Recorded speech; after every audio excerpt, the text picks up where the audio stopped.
दोस्तों, अभी तक आपने जो महाराष्ट्र, दिल्ली या फिर बिहार के चुनाव में देखा वो तो महज एक ट्रेलर था। असली पिक्चर तो अब शुरू हुई। और ये बात मैं इसलिए कह रहा हूं क्योंकि पहली बार फॉर द फर्स्ट टाइम चुनाव आयोग ही प्रेशर में आ गया है। जब से बंगाल में ममता बनर्जी के काडर ने, कर्मचारियों ने कलकत्ता में चुनाव आयोग के दफ्तर का घेराव किया है और जबरदस्त घेराव किया है, तब से चुनाव आयोग में बेचैनी है। बिग बॉस ज्ञानेश कुमार के दफ्तर में बेचैनी है। और आज का जो बड़ा डेवलपमेंट है वो ये है कि पहली बार चुनाव आयोग ने कलकत्ता के पुलिस कमिश्नर को चिट्ठी लिखी और कहा है कि बंगाल में हमारे जो स्टाफ है, हमारा जो इलेक्शन कमीशन का दफ्तर है, उसके स्टाफ को सुरक्षा दीजिए, सुरक्षा दीजिए। और अगर बंगाल में चुनावी मैदान की बात करें तो बीजेपी के नेताओं का कहना है कि इस बार बिहार की तरह, दिल्ली की तरह, महाराष्ट्र की तरह, हरियाणा की तरह इस बार तो बंगाल का किला भी ढहने जा रहा है। बंगाल का किला ढहने जा रहा है, लेकिन धमकियों से बेपरवाह और बेफिक्र ममता बनर्जी ने आज सीधे सीधे, बल्कि मैं यूं कहूं इशारों इशारों में गुजरात लॉबी को ललकार दिया। उन्होंने कहा कि जो मुझसे टकराएगा चूर चूर हो जाएगा। अभी भी हमारे देश का नारा है, इसको जो टकराएगा चूर चूर हो जाएगा, इसको जो टकराएगा चूर चूर हो जाएगा। अब दोस्तों, मैंने ये क्यों कहा कि बंगाल जो है वो इस बार अमित शाह की अग्नि परीक्षा है, इसलिए मैंने कहा क्योंकि अभी तक जो उन्होंने चुनाव जीते हैं, चाहे वो हरियाणा का चुनाव हो, महाराष्ट्र का हो, दिल्ली का हो या बिहार का हो, यहां पर डबल इंजन की सरकारें थी। अब आप कहेंगे कि दिल्ली में तो डबल इंजन की सरकार नहीं थी, वहां तो केजरीवाल की सरकार थी, लेकिन केजरीवाल के पास पुलिस नहीं थी, केजरीवाल के पास पुलिस एडमिनिस्ट्रेशन नहीं था, वो तो लेफ्टिनेंट गवर्नर के हाथ में, और लेफ्टिनेंट गवर्नर रिपोर्ट करता है अमित शाह को। तो एक तरह से दिल्ली भी डबल इंजन की सरकार थी, जो सिस्टम था वो अमित शाह के हाथ में था। हरियाणा में डबल इंजन की सरकार थी, राज्य सरकार भी बीजेपी की थी और केंद्र में तो बीजेपी है। महाराष्ट्र में भी ऐसी था, एकनाथ शिंदे की सरकार थी और बीजेपी केंद्र में। बिहार में भी एनडीए की सरकार थी। तो जितनी भी सरकारें थीं वहां पर ऊपर से लेकर नीचे तक, आप कह सकते हैं कि चौकी इंचार्ज से लेकर कैबिनेट सेक्रेटरी तक, सेंट्रल गवर्नमेंट का सारा सिस्टम मोदी और शाह के हाथ में था। लेकिन बंगाल में यह पहला राज्य है इस कड़ी में जब अमित शाह की पुलिस नहीं होगी, अमित शाह के थाने नहीं होंगे, अमित शाह की कचहरी नहीं होगी, अमित शाह का डीएम नहीं होगा, कमिश्नर नहीं होगा, डीजी नहीं होगा, होम सेक्रेटरी नहीं होगा, चीफ सेक्रेटरी नहीं होगा। ये सब के सब ममता बनर्जी के हाथ में होंगे। और कहने वाले कहते हैं कि अमित शाह पायलट तो हैं चुनाव जीतने के, लेकिन वो डबल इंजन का हेलीकॉप्टर उड़ाते हैं। जहां सिंगल इंजन होता है, उस सिंगल इंजन हेलीकॉप्टर के पायलट अमित शाह नहीं है। बंगाल सिंगल इंजन है। अब दोस्तों, ये जो मुकाबला होने जा रहा है बंगाल में, बिग बैटल ऑफ बंगाल, 2-3 महीने बाद ही, इसमें जो अमित शाह की स्ट्रैटेजी है, वो बहुत, आप कह सकते हैं, स्ट्रेट फॉरवर्ड स्ट्रैटेजी है। और उनकी कोशिश है, बीजेपी की कोशिश है कि ये जो बंगाल में 294 में 120 सीटें हैं, इन पर वो फोकस कर रही है। अब ये जो 120 सीटें, आप कह सकते हैं 110 से 120 सीटें, इसमें मुस्लिम मतदाता डिसाइसिव है। ये मुस्लिम डोमिनेटेड सीटें हैं, जहां पर मुस्लिम अगर एक मुश्त गया, मुस्लिम अगर बटा नहीं कांग्रेस में या लेफ्ट में, सीधे टीएमसी में जा रहा है, तो फिर ममता बनर्जी को इन सीटों पर हराना मुश्किल है, 120 सीटों पर या 110 सीटों पर। और ये जो शुरुआती बढ़त है 100 से ज़्यादा सीटों की, जब ये ममता बनर्जी को मिल जाती है या मिलती रही है, उसके बाद ममता बनर्जी को चंद सीटें ही जीतनी होती हैं सरकार बनाने के लिए, मेजॉरिटी मार्क तक पहुंचने के लिए। तो अमित शाह का फोकस है कि घुसपैठिया के बहाने, बांग्लादेशियों के बहाने, एसआईआर के बहाने, वोट चोरी रोकने के बहाने, नए फॉर्म भरवाने के बहाने मुस्लिम मतदाता को काटें, ज़्यादा से ज़्यादा ममता बनर्जी के वोटर को काटें 120 सीटों पर, ये जो आप नक्शा देख रहे हैं अपनी स्क्रीन पर। उधर ममता बनर्जी की कोशिश है कि अपने सारे काडर को, अपने सारे कर्मचारियों को, सारे सिस्टम को झोंक देना है कि ये वोट ना कटने पाए। अब जो बांग्लादेश से आया है वो भले ही वापस चला जाए, उस पर ममता बनर्जी को कोई असर नहीं पड़ता, लेकिन जो बोनाफाइड मुस्लिम वोटर है, ममता बनर्जी उसको बचाना चाहती। तो आप कह सकते हैं जो सीधे सीधे फाइट है अभी शुरुआती, वोट काटने और वोट बचाने को लेकर इन 120 सीटों पर। और अगर ममता बनर्जी इन 120 या 110 सीटों को बचा ले जाती हैं, तो अमित शाह के लिए चैलेंज मुश्किल है। और वैसे भी अमित शाह के पास थाना, पुलिस, कचहरी, डीएम, कप्तान, डीजी उनके पास नहीं है। अब दोस्तों ये बात सही है कि 2024 जून में मोदी जी झटका खा गए थे लोकसभा चुनाव में, बैसाखियों पर आ गए, नायडू नीतीश पर निर्भर होना पड़ा, 240 पर सिमट गए। लेकिन उसके बाद, उस झटके के बाद जिस तरह से अमित शाह ने और नरेंद्र मोदी ने, या आप कह सकते हैं बीजेपी की मशीनरी ने जिस तरह से इलेक्शन जीतने का एक नया मॉडल खड़ा किया, वो भी कम से कम मैं तो कहूँगा कि उसका अभी तक तोड़ कोई ढूंढ नहीं पाया है। हरियाणा जीत लिया उसी मॉडल से जहां हार रही थी बीजेपी। महाराष्ट्र, जहां पर बीजेपी ने बहुत खराब परफॉर्मेंस 5 महीने पहले दी थी लोकसभा के चुनाव में, सिंगल डिजिट पे बीजेपी आ गई थी महाराष्ट्र में, उसको जीता और रिकॉर्ड वोटों से जीता। दिल्ली जीत लिया, केजरीवाल की सत्ता को दिल्ली में खत्म किया। फिर बिहार जीत लिया, नीतीश बाबू उन्हीं के साथ थे।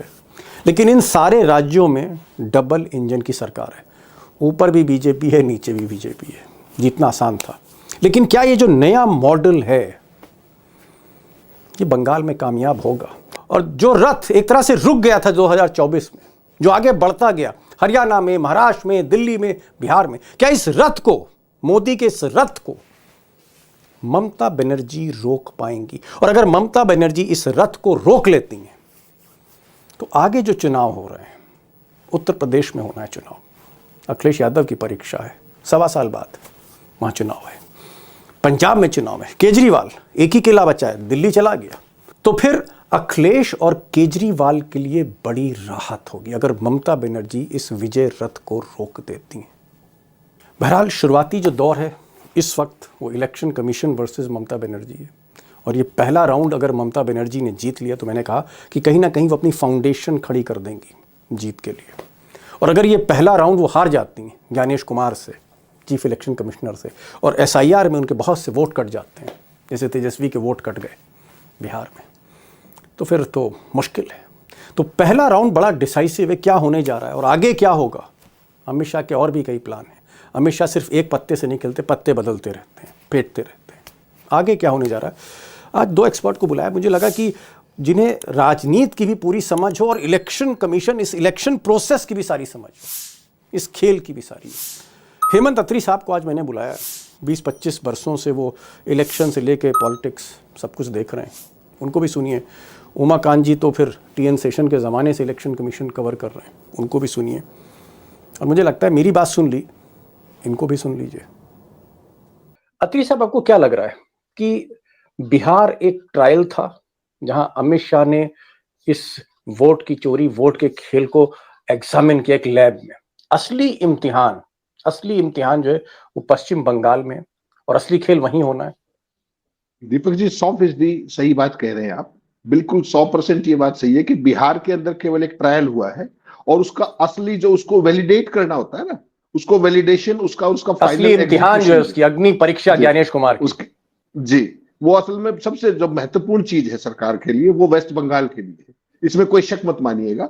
और इसीलिए आप देख रहे हैं कि लगातार जिस तरीके के वाक युद्ध हो रहा है बड़ा जबरदस्त, वो एक एक्सट्रीम पोजीशन पे गया। वह छोटी सी बात को लेकर के ममता बनर्जी इतनी ज्यादा अटैकिंग है, और फिर बीजेपी की जो स्टेट यूनिट है वो उससे भी ज्यादा कहीं जाकर के अटैक करती है।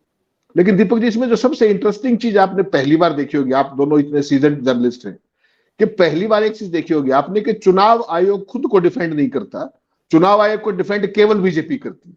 ये बड़ा गजब आपने पहली बार देखा होगा कि पूरे देश में चुनाव आयोग के किसी भी काम को कोई भी पॉलिटिकल पार्टी, चाहे वो एनडीए की हो चाहे वो इंडिया अलायंस की हो, nobody defends them except for BJP.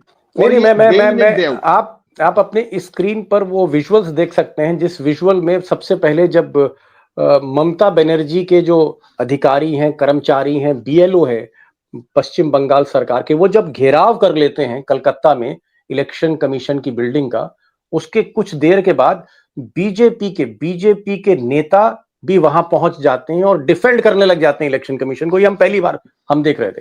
लेकिन मैं जरा एक बड़े सवाल पर आ रहा हूं। आप तो कई बार जो है मौके पर जा चुके हैं और पश्चिम बंगाल और बिहार दोनों को ही बहुत अच्छी तरह से जानते हैं। लखेड़ा साहब, मेरा जो सवाल लखेड़ा साहब बड़ा ब्लंट क्वेश्चन है, लेकिन ब्लंट समय में, ब्लंट दौर में ब्लंट सवाल पूछने चाहिए क्या 120 सीटें जहां पर मुस्लिम वोट निर्णायक है, जहां से ममता बनर्जी आसानी से जीत हासिल करती हैं, ये 120 सीटें निशाने पर हैं इलेक्शन कमीशन के। यहाँ पर ज्यादा से ज्यादा किसी ना किसी बहाने मुस्लिम मतदाताओं को कम किया जाएगा, सीधे तौर पे कहूं ममता बनर्जी के समर्थकों को कम किया जाएगा। मेरा मेरा दीपक जी ये असेसमेंट है बंगाल से, जो मेरी रेगुलर कांटेक्ट में हूं मैं, मेरा जो असेसमेंट है कि इनका टारगेट है कि 1 करोड़ वोट काटने हैं। जो आप 120 सीटें, यस, 120 सीटें जो आप बता रहे हैं, इनका टारगेट है कि 1 करोड़ वोट को कम करना। और ममता बनर्जी को भी पता है कि 1 करोड़ वोट कम करेंगे। अब ये किनका कम करेंगे? उनसे बोलेंगे कि आप जो है कागज लेके आओ, आप फलाना चीज लेके आओ। अभी लोगों के पास लोगों के पास कागज नहीं है। लोग वहां देखिए, बांग्लादेश का जो विभाजन हुआ, वो बांग्लादेश पाकिस्तान से अलग हुआ तो 71 में अलग हुआ। उसके बाद आप कहेंगे कि 50 के कागज लेके आओ, तो सवाल ये है कि आप लोग कागज कहां से लेके आएंगे? और उसकी जो ज्योग्राफी है, उसकी जो चीजें होंगी, और ये मैंने बता दिया कि बड़े पैमाने पर इनका एक रोड मैप है, और उस रोड मैप को ये 12 राज्यों में लागू करने वाले हैं। देखिए, इनका एक ही मकसद है कि किस तरह विपक्षी पार्टियों के वोट को काटना, कम करना। और मैं एक चीज और बता दूं, एक चीज, छोटा सा पॉइंट है। एक मतुआ कम्युनिटी है जो बांग्लादेशी हिंदू सिटीजन है, बांग्लादेशी नागरिक है। उन्होंने कभी नहीं बोला कि भारत के नागरिक है। वो तो शरणार्थी के तौर पर अभी जो बॉर्डर पर है, उनमें 90% 80% मतुआ हिंदू है, जो शेड्यूल कास्ट कम्युनिटी है। अब ये हिंदूवादी होने की बातें करते हैं, ये कहते हैं हमसे बड़ा विश्व में हिंदू कोई है ही नहीं। तो बेसिकली सारी चीज ये है कि डराने के लिए ये NRC 2 है। ये जो बांग्लादेश में इन्होंने NRC के नाम पर 2-3 साल पहले डराने की कोशिश की थी, तो NRC 2 के रूप में बंगाल में कह रहे हैं कि NRC 2 है। इसका नाम इन्होंने जरूर कर लिया SIR। जी ठीक है, वो कह रहे हैं कि शराब की बोतल सिर्फ बदली, शराब वही है, NRC की जगह उसको SIR नाम दे दिया गया है। और एक बड़ी बात जो इन्होंने अंडरलाइन करी कि 1 करोड़, क्योंकि इलेक्शन कमीशन ये भी कवर करते हैं, इलेक्शन कमीशन के जो एक्सपर्ट हैं वो अत्री साहब भी हैं, दोनों ही एक्सपर्ट हैं। अब इनका ये कहना है कि 1 करोड़ वोटर जो है ममता बनर्जी के काटने की तैयारी है, और ये 120 सीटें जो मैंने आपसे कहा मुस्लिम बाहुल सीटें, ये निशाने पे होंगी। अत्री साहब, मुझे बताइए भाई, आप तो ऐसा कोई चुनाव नहीं 10-20 साल में जहां पर आप साक्षात होना कवर कर रहे हो, मुझे बताइए कि अमित शाह ने भाई आपका हरियाणा इसलिए जीत लिया क्योंकि डबल इंजन की सरकार थी, फिर महाराष्ट्र जीत लिया, डबल इंजन की सरकार है, दिल्ली में ऑलमोस्ट डबल इंजन है, कहने को केजरीवाल है, पुलिस तो अमित शाह के अंडर ही में है, लेफ्टिनेंट गवर्नर तो जो है वो होम मिनिस्टर के अंडर काम करता है। तो डबल इंजन की सरकार एक तरह से दिल्ली में भी है, वहां भी जीत लिया, बिहार में भी डबल इंजन है। पश्चिम बंगाल में डबल इंजन नहीं, सिंगल इंजन है, और अमित शाह को आदत है कि डबल इंजन वाला हेलीकॉप्टर चलाते हैं, सिंगल इंजन वो उड़ा नहीं पाते। क्या आपको लगता है कि ये जो सिंगल इंजन का मामला है, केंद्र सरकार अमित शाह की, राज्य सरकार ममता बनर्जी की, क्या थोड़ा मुश्किल है एक्सरसाइज? ये मैं जानना चाह रहा था आपसे। नहीं दीपक जी, बिल्कुल सही कहा आपने कि अमित शाह डबल इंजन के ही पायलट है, सिंगल इंजन चॉपर वो नहीं उड़ा पाते। और जितने भी उन्होंने इंजन अभी तक जो चलाए हैं ना, जितने भी वो चॉपर्स उड़ाए हैं, उन्होंने कहां उड़ाए, एक बार जरा वो देख लीजिएगा। मध्य प्रदेश डबल इंजन, मैंने तो आपको गिना ही दिए थे, मैंने अभी हाल फिलहाल के 4 गिना तो दिया आपको, हरियाणा, महाराष्ट्र, दिल्ली, बिहार गिना दिया मैंने आपको। उससे पहले मध्य प्रदेश, छत्तीसगढ़ भूल गया, मध्य प्रदेश, छत्तीसगढ़ भी गिना दिया मैंने। हाँ। तो अब क्या है कि वेस्ट बंगाल के अंदर जो ममता बनर्जी है, वो सिंगल इंजन के साथ भी इनको पहले पटकनी दे चुकी है। एक तो ये ध्यान रखने की बात है। दूसरा, वो सिंगल हैंडेड फाइटर है और उसको पता है कि इनके टूल्स क्या है, और वो सत्ता में होने के कारण जितने ये वोट उड़ाएंगे ना, उसके बाद भी जब SIR क्लोज हो जाएगा, उसके बाद भी एक विंडो होती है, जिसमें आपने बिहार में देखा किस तरीके से 3 लाख वोट बढ़ गए फाइनल लिस्ट आने के बाद भी, क्योंकि वो जो ब्रैकेट है नॉमिनेशन के दिन तक, तो उस सारे में ममता बनर्जी खेल करने में कहीं पीछे नहीं हटेगी। और उसने जो किया है ना, वो आप कल्पना कीजिए। केवल आज उन्होंने जो पार्टी के 14,000 जो उनके भतीजे अभिषेक बनर्जी, 14,000 जो कार्ड होल्डर्स हैं, उनके साथ उन्होंने एक मीटिंग की है। नंबर 1, पूरे प्रदेश के अंदर 6,500 से ऊपर फैसिलिटेशन सेंटर खोल दिए हैं कि किसी को भी डॉक्यूमेंटेशन की कोई जरूरत है, आप प्लीज आइए और ले लीजिए। तो एक बात मत भूलिएगा कि जो अमित शाह खेल करना चाह रहे हैं डॉक्यूमेंट्स का, वहां डॉक्यूमेंट बनाने किसने है? बनाने तो ममता बनर्जी की सरकार, ममता बनर्जी के लोगों को। ये तो इसीलिए मैं कह रहा था जी, तो ममता बनर्जी इनकी उस पर जो है ना, जो छह और मात का खेल है उसमें वो धीरे से मार खाने वाली है नहीं। उन्होंने वेस्ट बंगाल में जो लेफ्ट था, और लेफ्ट का तो आपको पता कितना भयंकर काडर था, बीजेपी जो चुनाव लड़ती है ना वेस्ट बंगाल में या कहीं भी, वो मीडिया के शोर के सहारे जीत लड़ती है। वहां पर मीडिया का शोर आ जाए, कुछ भी आ जाए, ममता का काडर बड़ा इंटैक्ट है, और लगातार सत्ता में होने के कारण उनका जो कमांड एंड कंट्रोल स्ट्रक्चर है एडमिनिस्ट्रेशन के ऊपर, वो भी बड़ा गजबकार। आपने देखा होगा जैसे एसआईआर ऑर्डर हुआ, उससे जस्ट पहले उन्होंने 72 अफसरों को ट्रांसफर कर दिया आईएएस को, तो पूरे स्टेट के सारे घर के बदल डाले टाइप की चीज। तो उन्होंने अपनी व्यू रचना रच रखी है। इनकी फाइनल लिस्ट आने दीजिए, उसके बाद भी खेल कर देंगे, क्योंकि वहां वाला इंजन तो उनके पास है ना। समझ गया। पैसे का खेल हो सकता है, मशीन का खेल हो सकता है, प्रोग्रामिंग में कुछ गड़बड़ हो सकती है, अब हमारे पास कोई साक्ष्य तो है नहीं, लेकिन एसआईआर में बहुत ज्यादा गड़बड़ नहीं होगी, क्योंकि अत्री साहब कह रहे हैं कि भाई सिस्टम जो है, राज्य सरकार का सिस्टम, वो ममता बनर्जी के हाथ में। क्या लखेड़ा साहब आपको लगता है कि भाई मेरा थाना, मेरी पुलिस, मेरा कप्तान, मेरा डीआईजी, मेरी वर्दी, मेरा डीएम, ये सब कुछ तो ममता बनर्जी का है, बीएलओ भी उन्हीं के हैं, सब कुछ उन्हीं का है।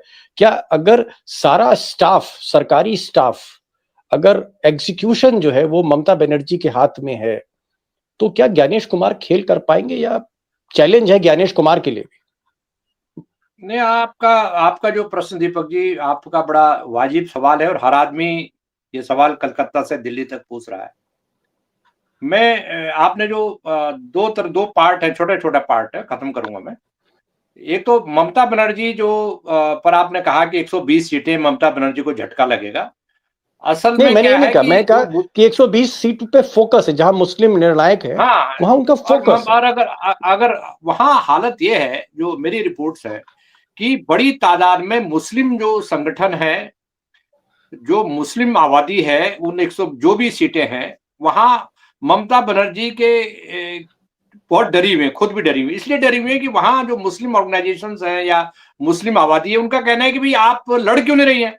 तो कल क्या हुआ, मतलब कल की बात है कि जब उन्होंने रैली को संबोधित किया, तो वहां कुछ लोगों ने बोला कि भाई आप क्यों नहीं रोक रही है सेंट्रल गवर्नमेंट को। तो ममता बनर्जी ने कहा मुस्लिम्स को संबोधित करते हुए कि देखिए, अगर आपका वोट कटा, क्योंकि हो क्या रहा है कि दो तरह के, एक तो बोनाफाइड मुस्लिम्स है, ये को मुस्लिम के नाम पर लोगों के वोट काटने वाली बात है, तो लोग डरे हुए हैं, जैसे बिहार में, जैसे यूपी में, बाकी जगह मुस्लिम डरे हुए हैं कि भाई हमारा वोट कट जाएगा, हम कहां जाएंगे, हमें तो सिटीजन ही नहीं रहेंगे तो हम कहां जाएंगे, ना बांग्लादेश लेगा, ना भारत लेगा, ना नेपाल लेगा। जी जी जी जी। तो ममता बनर्जी ने कल थ्रेट कर दिया कि अगर मुस्लिम आबादी को कह दिया कि अगर आप लोगों का जो बोनाफाइड मुस्लिम्स हैं, हमारे जो पश्चिम बंगाल के जो मुस्लिम, अगर उनका वोट काटा गया तो मैं ईंट से ईंट बजा दूंगी सेंटर गवर्नमेंट, मोदी गवर्नमेंट का। एक तो ये सवाल है। दूसरा जो प्रश्न आपने किया कि ये आगे क्या होने वाला है, तो आगे ये जो चीजें होंगी, ये फाइट सड़कों पर होगी। मुझे लग रहा है कि बीजेपी को पता है कि आज जो कोर्ट का आदेश है कि उन्होंने टाइम मांगा ज्ञानेश कुमार से, और इलेक्शन कमीशन ने टाइम दे दिया कि भाई ये हड़बड़ी में ये क्या मामला है, कोई गरम क्यों पिलाना है, गरम दूध क्यों पिला रहे हैं आप, तो उसका भी टाइम बाय करते हैं। ये बहुत बड़ी रिलीफ ममता बनर्जी को मिल गई है जी। सड़कों पर ही युद्ध होगा, ये कह रहे हैं आगे चल के, अगर ये टकराव बढ़ता रहा। मैं एक अंतिम सवाल अत्री साहब आपसे पूछना चाह रहा हूं, क्योंकि आप पॉलिटिकल एडिटर भी हैं और आप राजनीति भी उतनी ही समझते हैं जितना इलेक्शन कमीशन को समझते हैं, और इसलिए आज आपके पास बड़ा डेडली एक्सपीरियंस है, इलेक्शन कमीशन भी और पॉलिटिकल एडिटर भी आप हैं। मुझे ये बताइए कि क्या आपको लग रहा है कि ममता बनर्जी का किला इस बार अमित शाह ढा देंगे, और या फिर ममता बनर्जी ही इस किले को बचाने में आगे आएंगी? क्योंकि हमने देखा दिल्ली को केजरीवाल नहीं बचा पाए, उद्धव ठाकरे, शरद पवार के हाथ जो है वो बंधे रहे महाराष्ट्र में, और हुड्डा साहब हरियाणा में कुछ नहीं कर पाए। क्या आपको लगता है कि like a lioness, like a tigress, एक शेरनी की तरह, दुर्गा के रूप में ममता बनर्जी पूरी चुनौती देंगी गुजरात लॉबी को? आपका फीडबैक क्या है? दीपक जी, देखिए, जो ममता बनर्जी का इतिहास रहा है, वो हमेशा से फाइटर रही है, आज से नहीं। पहले वो कांग्रेस में प्रणब मुखर्जी के साथ लड़ी बेचारी, अपना सर्वाइवल किया, फिर लेफ्ट के साथ जिस तरीके से उन्होंने टूथ एंड नेल फाइट की, और जो अब है, अगर पूरे देश के सिस्टम को आप देखें, तो मैं ये मानता हूं अगर ममता बनर्जी का किला इस तरीके से एसआईआर के जरिए ढा दिया, तो फिर इस देश के अंदर डेमोक्रेसी बचेगी नहीं, इलेक्ट्रल डेमोक्रेसी तो बचेगी नहीं, ये मान करके चलिएगा। और the way we are proceeding, ये जो गणेश कुमार कर रहे हैं सीईसी के तौर पे, वो इस देश में इलेक्टरल ऑटोक्रेसी को एक नए रूप के अंदर लेके आ रही है। तो अगर इसमें कोई फाइट दे सकती है तो उसमें पहली महिला है ममता बनर्जी और दूसरे हैं स्टालिन। बाकी जितने भी लोग हैं, आपने देख लिया तेजस्वी का क्या हाल हुआ, आपने वहां देख रहे यूपी के अंदर किस तरीके से जो गदर मचा हुआ है इस समय और कुछ नहीं कर पा रहे अपने अखिलेश वगैरह। तो अगर सबसे बड़ा कोई किला है जो अमित शाह के लिए चुनौती है तो उसको नंबर 1 पे मैं वेस्ट बंगाल को मानता हूं और नंबर 2 पे तमिलनाडु को मानता हूं। बड़ी बात कही, बड़ी बात अत्री साहब ने कही। उन्होंने कहा कि भाई अखिलेश यादव हो या तेजस्वी हो, इनके पास अपनी सरकार नहीं, ये विपक्ष में लोग हैं, वहां पर सरकारें एनडीए की है। इस वजह से तेजस्वी को दोष दिया जाए या अखिलेश क्या करते उसको दोष दिया जाए, वो ठीक नहीं। लेकिन ममता बनर्जी और स्टालिन जो तमिलनाडु के मुख्यमंत्री हैं डीएमके के, और ममता बनर्जी, इनके पास अपनी सरकार है, वहां पर डबल इंजन की सरकार नहीं। तो हुकूमत इनके पास है, इनके पास प्रशासन है, और इसलिए ये एक बड़ा इम्तिहान होगा। अगर बंगाल भी जीत लिया मिस्टर मोदी ने और मिस्टर शाह ने, तो उसके बाद डेमोक्रेसी के इलेक्शन के फिर कोई मायने नहीं। एक लाइन में लखेड़ा साहब जवाब दे दीजिए, क्योंकि समय एकदम इजाजत नहीं दे रहा। एक लाइन। देखिए मैं एक बात ये भी कह रहा हूं कि इस एसआईआर में बंगाल में अगर ममता बनर्जी ने सड़कों पर फाइट जीत ली तो इसका असर उन पार्टियों पर भी पड़ेगा जो रीजनल पार्टी जैसे डीएमके है, अखिलेश यादव है, अकाली दल है, आम आदमी पार्टी है, जहां अपोजिशन पार्टी जिवन कांग्रेस पार्टी का हरियाणा है, राजस्थान है, मध्य प्रदेश है, छत्तीसगढ़ है, वहां भी एसआईआर के नाम पर जो बुलडोजर चलाया जा रहा है वो फाइट मजबूत होगी। और जब तक आंदोलन नहीं हुआ, पार्टियों का संगठन मजबूत होना बहुत जरूरी है। संगठन नहीं होगा तो यही होगा कि मनमर्जी से बीएलओज नहीं होंगे, इनके बीएलएज नहीं होंगे पॉलिटिकल पार्टीज के, तो क्या होगा? तो ये फाइट सड़कों पर भी लड़ी जाएगी और कागज में भी लड़ी जाएगी और टेक्नोलॉजी से भी लड़ी जाएगी। जी बिल्कुल। इन्होंने कहा, लखेड़ा साहब कह रहे हैं कि अगर ममता बनर्जी, अगर अल्टीमेटली ये मोदी का रथ जो हरियाणा के बाद महाराष्ट्र को रौंदता हुआ, फिर दिल्ली को रौंदता हुआ, बिहार को रौंदता हुआ, ये पूरब की तरफ बढ़ रहा है, बंगाल की तरफ बढ़ रहा है, अगर बंगाल में इस रथ को रोक दिया तो ये रिलीफ मिलेगा, एक राहत मिलेगी अखिलेश यादव को, ये राहत मिलेगी। आगे जो चुनाव होने, चाहे वो उत्तराखंड हो चाहे फिर पंजाब हो, उनको भी राहत मिलेगी, केजरीवाल को भी राहत मिल सकती है अगर ममता बनर्जी ने इस रथ को रोका। ये बड़ी सवाल है। अब देखना है कि रथ आगे बढ़ता है या रुक जाता है, इसके लिए तो हमें इंतजार करना पड़ेगा। अत्री साहब भाई आप आए और जो बोल्ड तरीके से आप बोलते हैं साहब, सैल्यूट टू यू।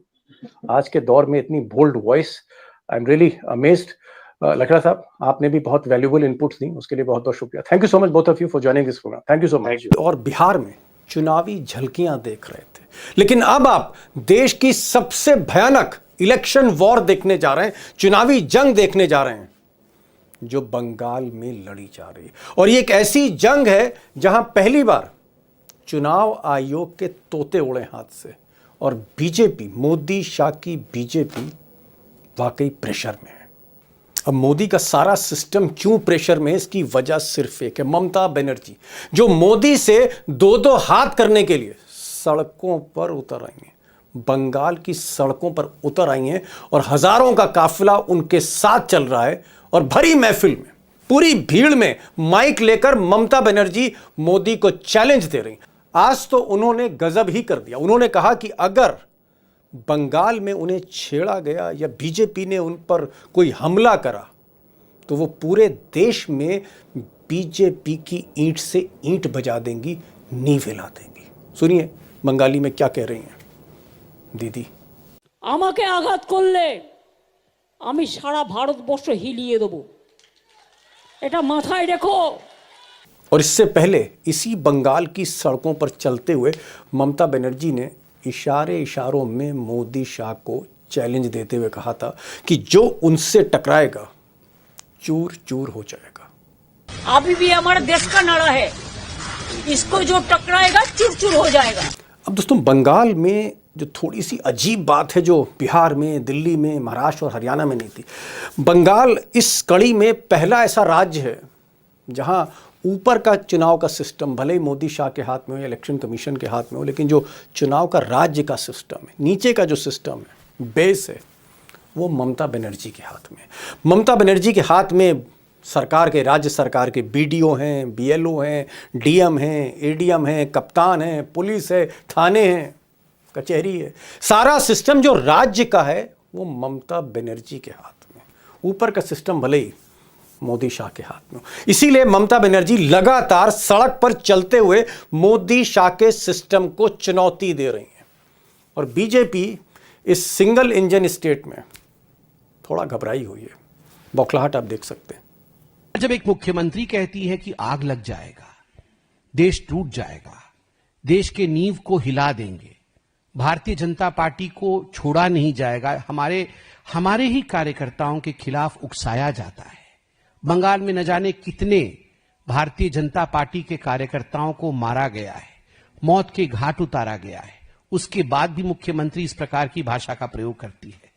अब दोस्तों, यूं तो पश्चिम बंगाल में 294 सीटें हैं विधानसभा में और हार और जीत के कई कारण होते हैं, लेकिन यहां पर बंगाल में खासकर एक बड़ा प्रमुख कारण है जिस पर अमित शाह का भी फोकस है, ममता बनर्जी का भी फोकस है। अमित शाह चाहते हैं कि ये जो 100 से 120 सीटें हैं इन 294 में, जहां मुस्लिम वोटर बड़ा असरदार है, जो आप कह सकते हैं कहीं ना कहीं मुस्लिम वोटर डिसाइसिव है, जहां पर उन सीटों पर फोकस बीजेपी कर रही है और कोशिश है कि ज्यादा से ज्यादा घुसपैठियों के नाम पे, बांग्लादेशियों के नाम पे मुस्लिम वोट काटे जाएं, जो खेल आपने दिल्ली में देखा या महाराष्ट्र में देखा या बिहार में देखा।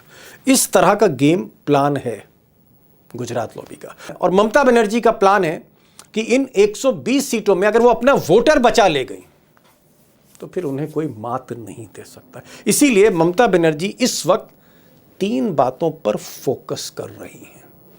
पॉइंट नंबर 1, ममता बनर्जी का जो काडर है, यानी पार्टी के जो कार्यकर्ता है, और यहां पर एक चीज मैं कहूंगा, ये कांग्रेस के कार्यकर्ता नहीं है, ये किसी और पार्टी विपक्ष के कार्यकर्ता नहीं है, ममता बनर्जी का काडर है।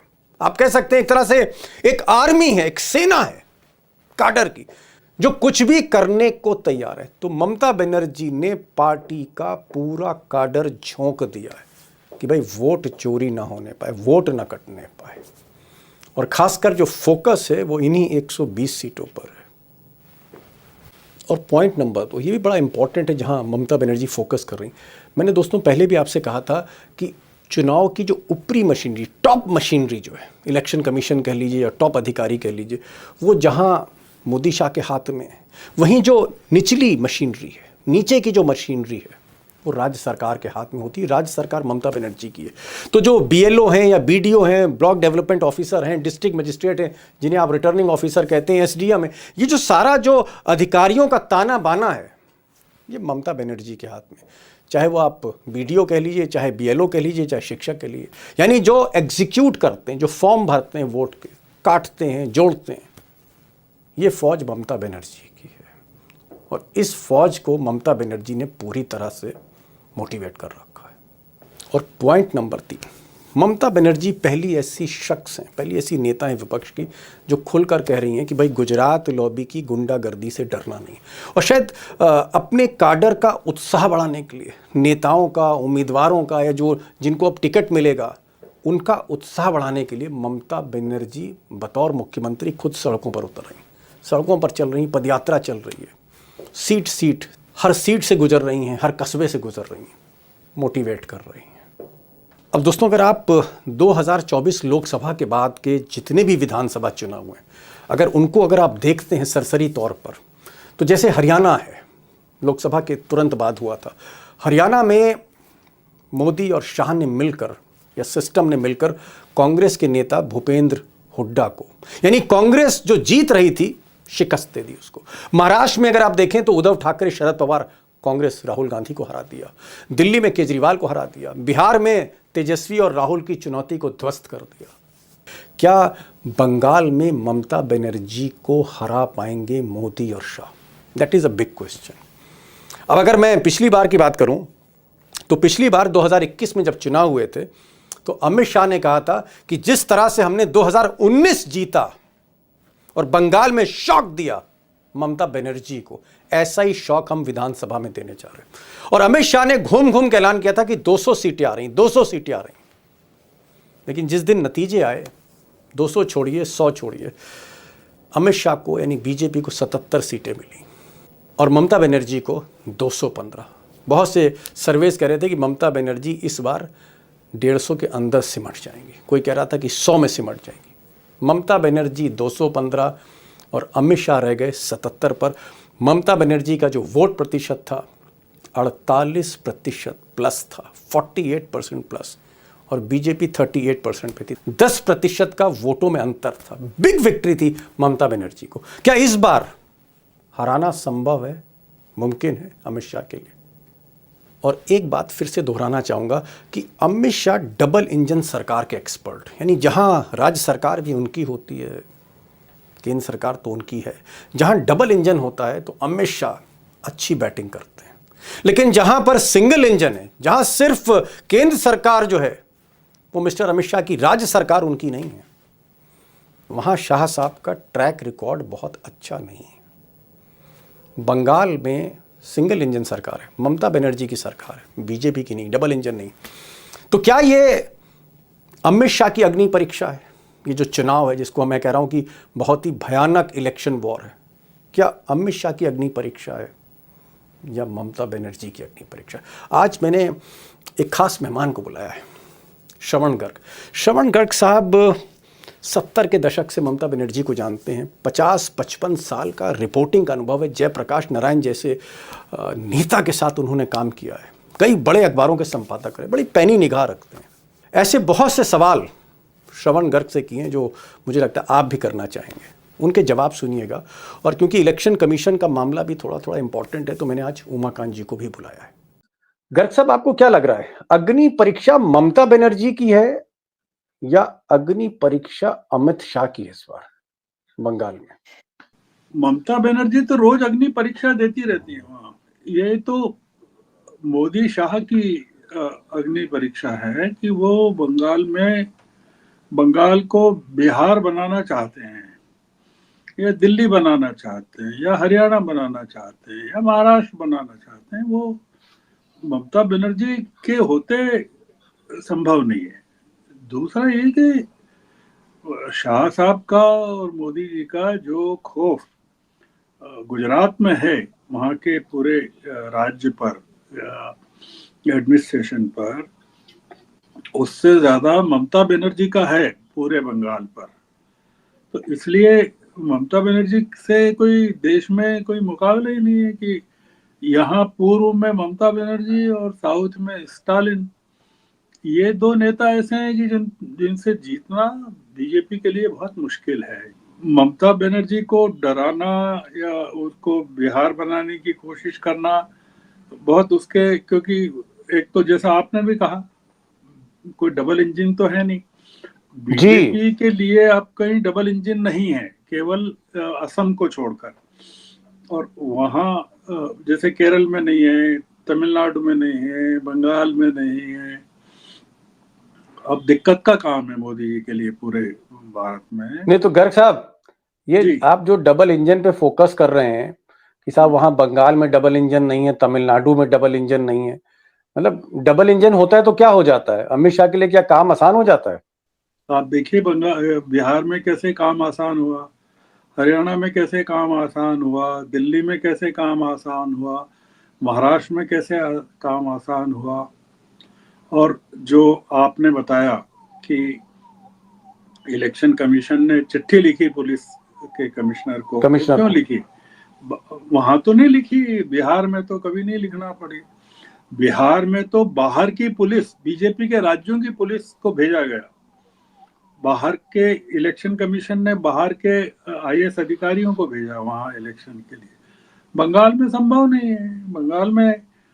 बंगाल तो बहुत, ये देखिए, इन्होंने ये जिसको कहते हैं ना, हाथ जला लिए अपने, जिस तरह से ये करना चाहते हैं।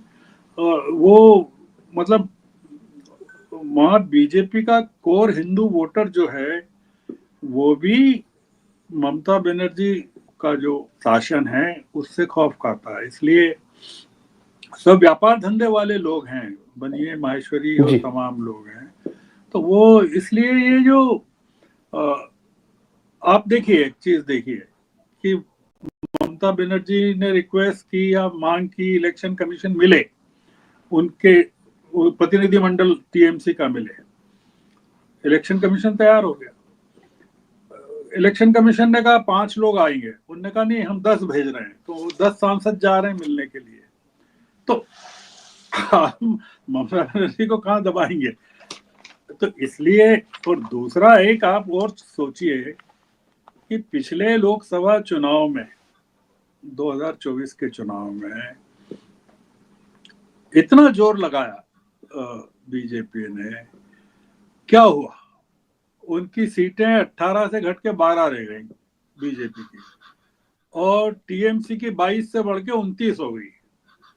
और अब जो ममता बनर्जी क्या कह रही हैं कि अगला लोकसभा चुनाव होने दो, हम दिल्ली की सत्ता से बीजेपी की रवानगी कर देंगे जी। तो इसलिए ममता बनर्जी से ये जो टकरा रहे हैं ना, इसके कई पहलू हैं। गर्ग साहब, ये बात सही है कि आज की तारीख में पूरे देश में करोड़ों का देश है और हजारों संपादक भी हैं यहाँ पर।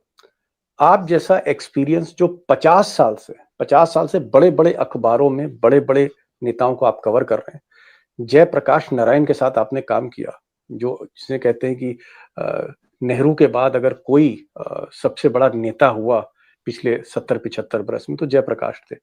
तो मैं आपसे एक सवाल पूछ रहा हूँ कि आप हर नेता को बहुत करीब से देखते हैं, क्या ऐसा क्या है ममता बनर्जी में जो अखिलेश यादव में नहीं है, उद्धव ठाकरे में नहीं है, भूपेंद्र हुड्डा में नहीं है जो हरियाणा के मुख्यमंत्री थे कांग्रेस के, या फिर केजरीवाल में नहीं है, या अखिलेश यादव में नहीं? ऐसा क्या है ममता बनर्जी में कि मोदी शाह घबराते हैं इनसे? सड़कों की नेता है, आपने देखा जी, सड़कों की नेता है वो, सड़क पर नेतागिरी करती है, बहुत सिंपल कपड़े साड़ी पहनती है, बहुत गरीबी में के मतलब आम आदमी की तरह रहती है ममता बनर्जी। और वो उन्होंने तृणमूल कांग्रेस को बनाया है, कांग्रेस से टूट कर वो जब गई, उन्होंने अपनी पार्टी बनाई, तब खड़ा किया पार्टी को और सीपीएम को खत्म किया वहाँ पूरा का पूरा, कांग्रेस को खत्म किया बंगाल में। और आज भी 4 नवंबर को भी जो पदयात्रा निकाली थी, आप देखिए कैसी पदयात्रा थी, और अभी फिर निकाल रही हैं पदयात्रा वो। आप मुझे एक नेता बता दीजिए जो ममता बनर्जी की तरह पदयात्रा निकालता हो, सड़कों पर घूमता हो, जनता से जिसका संवाद हो। तो ये ममता बनर्जी बहुत, इस मामले में देश में कोई नेता नहीं, मैं आपको एक चीज ये बता रहा हूँ, उनकी टक्कर का राहुल गांधी भी नहीं है। तो मतलब आप क्या कहना चाह रहे हैं? फाइटर है, फाइटिंग स्पिरिट है उनके अंदर, बहुत बड़ी फाइटर है वो आपने जयप्रकाश नारायण का नाम लिया, वो उनकी कार के बोनट पर चढ़ गई थी वो जब अच्छा वहां गए। हाँ, जेपी वहां गए थे कलकत्ता में, तो उनकी कार के बोनट पे चढ़ गई थी। तो वो इस तरह की लड़ाकू नेता है। तो इसलिए बंगाल से सीपीएम को खत्म करना बहुत बड़ा है, क्योंकि मैं जब कलकत्ता गया था जेपी के साथ एक बार, तब वहाँ 70s में 74 में गया था, 74 अच्छा। 74 में, तब बड़े बड़े नेता हुआ करते थे वहाँ जो सीपीएम के हुआ करते थे। आज कोई नेता नहीं है वहाँ सीपीएम का। सीपीएम है पर पावर में नहीं है। तो पावर में तो सीपीएम। तो ममता बनर्जी को आप कब से जानते, कब से आप मतलब उनको फॉलो कर रहे हैं पत्रकार के तौर पर? एनडीए गवर्नमेंट में थी इनके, वाजपेयी साहब के हुकूमत में थी, रेल मंत्री थी, और उनका कहा टालने वाले अगर कोई रेल मंत्री थे तो उनको वहीं से कलकत्ता से कहती थी कि आप इस्तीफा दे दीजिए। तो वो ममता बनर्जी का जो काम है वो, जैसे मैं आपको एक चीज कहूं कि वो मोदी से ज्यादा, बहुत मोदी से बड़ी डिक्टेटर है, ये कह सकता हूँ। ओके भाई, जरा लखेड़ा साहब, मैं तो इलेक्शन कमीशन ही की बात आपसे करूंगा। इलेक्शन कमीशन, जो मुझे पता लगा बीजेपी के लोगों से, अमित शाह की स्ट्रैटेजी है कि ये जो 110 से 120 सीटें हैं पश्चिम बंगाल में, जहां मुस्लिम बड़ा डिसाइसिव है, मुस्लिम डोमिनेटेड कह लीजिए, या मुस्लिम जहां 15-20% से ज्यादा है, जो एक्चुअल में ममता बनर्जी का गढ़ है, ममता बनर्जी की चाबी है सत्ता की, ये जो 120 सीटें, घुसपैठिए के नाम, बांग्लादेशियों के नाम, इस तरह की बातें करके अमित शाह चाहते हैं कि इलेक्शन कमीशन इन 120 सीटों में ज्यादा से ज्यादा मुस्लिम वोट काट दे, और अगर मुस्लिम वोट कट जाते हैं तो ममता बनर्जी के साथ लेवल प्लेइंग फील्ड बीजेपी की हो जाएगी। क्या इलेक्शन कमीशन वोट काटने में बिहार की तरह या महाराष्ट्र की तरह कामयाब होगा, या ममता बनर्जी के हाथ में ही सारे कर्मचारी हैं, बीडीओ हैं, डीएम हैं? ये काम मुश्किल है, वोट काटना, ममता के वोट काटना। लखेड़ा सर। देखिए दीपक जी, जो बड़ा मुद्दा है वो ये है कि बीजेपी और इलेक्शन कमीशन दोनों मिलकर के बंगाल पर फतेह की स्ट्रेटजी काफी समय से बना रहे हैं। जब बिहार शुरू किया उन्होंने, तो पहले से उन्होंने बंगाल का रोड मैप भी बिहार के साथ शुरू कर दिया जी। और अभी भी जो आपने 120 सीटों का नाम लिया, कोई कसर नहीं छोड़ेगी, ना बीजेपी छोड़ेगी, ना इलेक्शन कमीशन छोड़ेगा कि बंगाल में जहां जिन जिन सीटों पर एक तो मुस्लिम माइनॉरिटी आबादी का जी। पॉपुलेशन है, उनके बिना काम नहीं चलता, कोई पार्टी उनके बिना जीत नहीं पाएगी।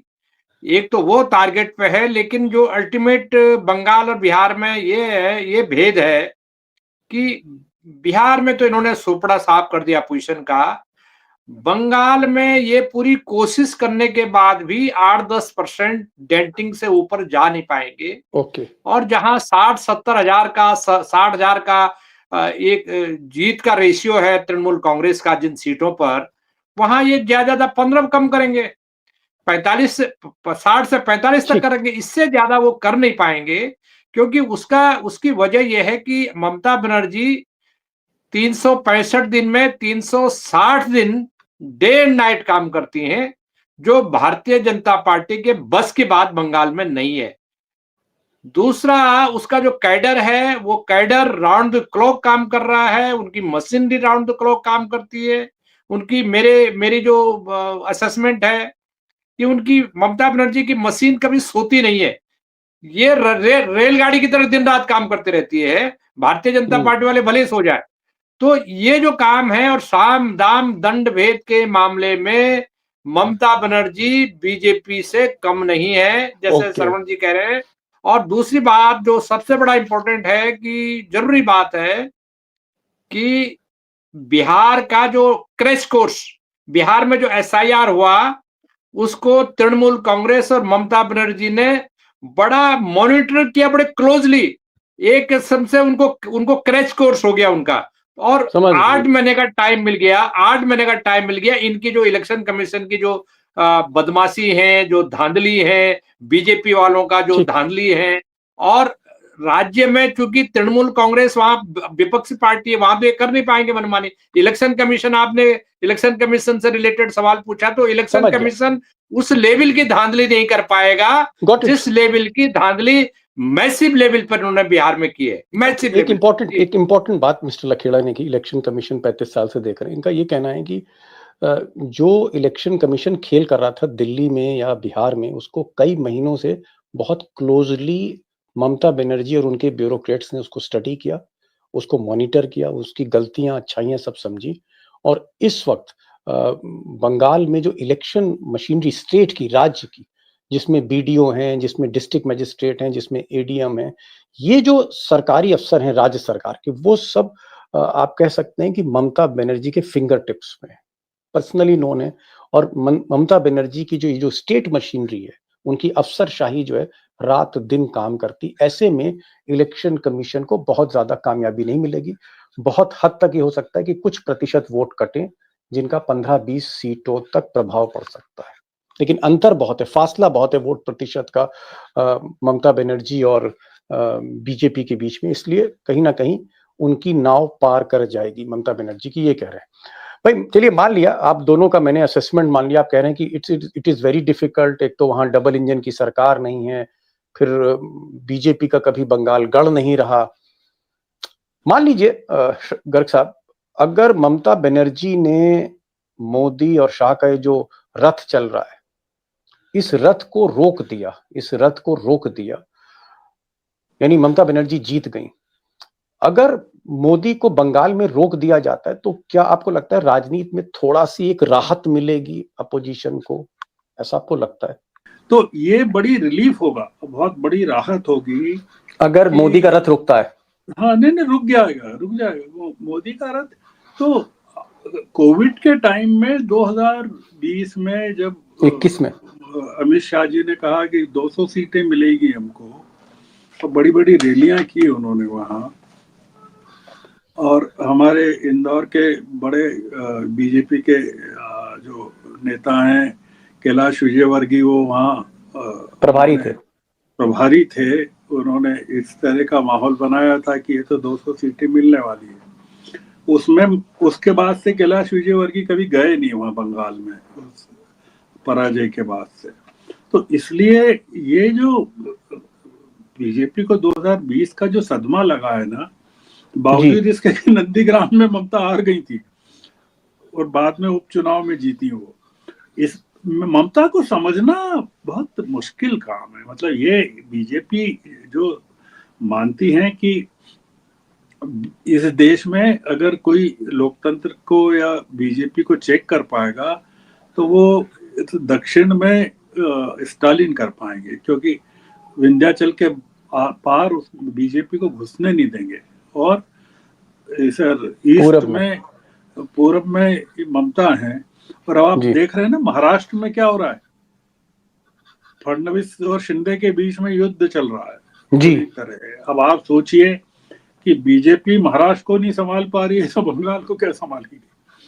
चलिए गर्ग साहब, एक सवाल थोड़ा सा मैं उल्टा कर दूं, क्योंकि देखिए राजनीति में कुछ भी हो सकता है, इस दुनिया में।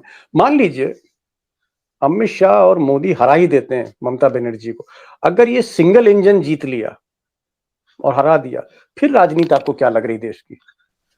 बिल्कुल देश में तानाशाही आ जाएगी, फिर तो कुछ बचेगा नहीं।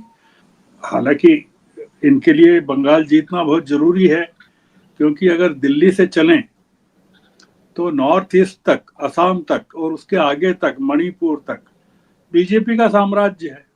आप देखिए जी, उत्तराखंड में चले जाइए, हरियाणा में चले जाइए, और उधर बिहार में चले जाइए, असम में चले जाइए, तो सब जगह, त्रिपुरा में चले जाइए, मणिपुर में चले, बीजेपी है। तो बीजेपी के लिए बंगाल जीतना बहुत जरूरी है, कि वो बंगाल अगर नहीं जीत रही है तो वो बहुत बड़ा एक दरवाजा बंद है नॉर्थ ईस्ट का जी, बीजेपी के लिए बहुत बड़ा दरवाजा है वो।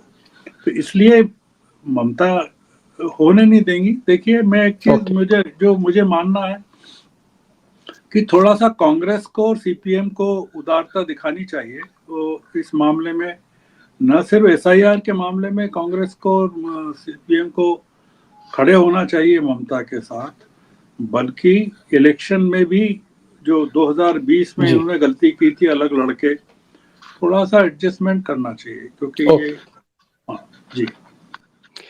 एक सवाल, मैं आखिरी सवाल लूंगा लखेड़ा साहब से, लेकिन एक लास्ट मैं सोच रहा हूँ क्वेश्चन में पहले गर्ग साहब से करूँ।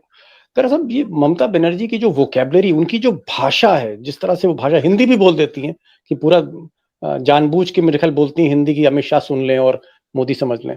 वो कहती हैं कि जो हमसे टकराएगा चूर चूर हो जाएगा, माइक पे बोल रही हैं, सारे पत्रकार उनकी बाइट ले रहे हैं। फिर आज मैं देख रहा था उनका बयान, उन्होंने कहा कि अगर कुछ यहाँ गड़बड़ किया मेरे साथ तो मैं पूरा हिंदुस्तान हिला दूंगी।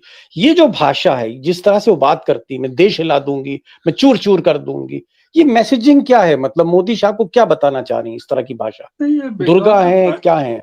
बंगाल का प्राइड है ये। देखिए जो वहाँ की वहाँ वो ये लखेड़ा जी तो पार्लियामेंट को कवर करते हैं। लखेड़ा जी बताएंगे कि वहाँ की जो सांसद है, महिला सांसद, वो कितने फायर ब्रांड हैं। वो महुआ मित्रा, नहीं महुआ तो एक हुई, और भी है, जितनी और भी उनकी ज्यादातर सांसद हाँ तेज तेज बोलती हैं, वो जो बोलती हैं। और अपनी पार्टी में भी वो जैसे महुआ है, वो कल्याण बनर्जी से भी बिगड़ रही हैं। तो इसलिए ये पार्टी आक्रामकता है, हाँ बहुत आक्रामक पार्टी है। और इसका एक एक सांसद, आप देखिए एक एक सांसद की प्रोफाइल उठा के देखिए, जिस तरह से बोलते हैं, अध्ययन है उन लोगों का, वो गजब का है। तो इसलिए चलिए 1.25 लाख से एक लड़ाऊं, ये कह रहे हैं कि भाई एक एक सांसद भारी है भाजपा पे। एक अंतिम सवाल जरा भाई लखेड़ा साहब आपसे, सिर्फ अब 1 ही मिनट बचा है, 2 लाइन में अगर आप बोलते तो मेहरबानी होगी। क्या आपको लगता है कि ज्ञानेश कुमार के लिए, जो शाह साहब के बड़े करीबी रहे, चीफ इलेक्शन कमिश्नर है, इनके लिए राह आसान है बंगाल में या राह मुश्किल है? नहीं नहीं, एक वहां लाइन वहां एक लाइन। आसान आसान आसान नहीं है। आसान इसलिए नहीं है कि देखिए, इन्होंने गड़बड़ियां की हरियाणा में, वहां ये पकड़े नहीं गए, पकड़े भी गए तो साल भर बाद पकड़े गए, 8-9 महीने बाद। महाराष्ट्र में गड़बड़ियां की, बहुत बाद में पकड़े गए। कर्नाटका में तो 2-2.5 साल बाद पकड़े गए। जी झारखंड में भी इन्होंने गड़बड़ियां करने की कोशिश की, लेकिन प्रूफ उस लेवल पर पकड़े नहीं गए। बिहार में तो ये लाइव पकड़े गए, लाइव डकैती, रंगे हाथ पकड़े गए। ये इलेक्शन कमीशन एक किस्म से नंगा हो गया, एक्सपोज हो गया।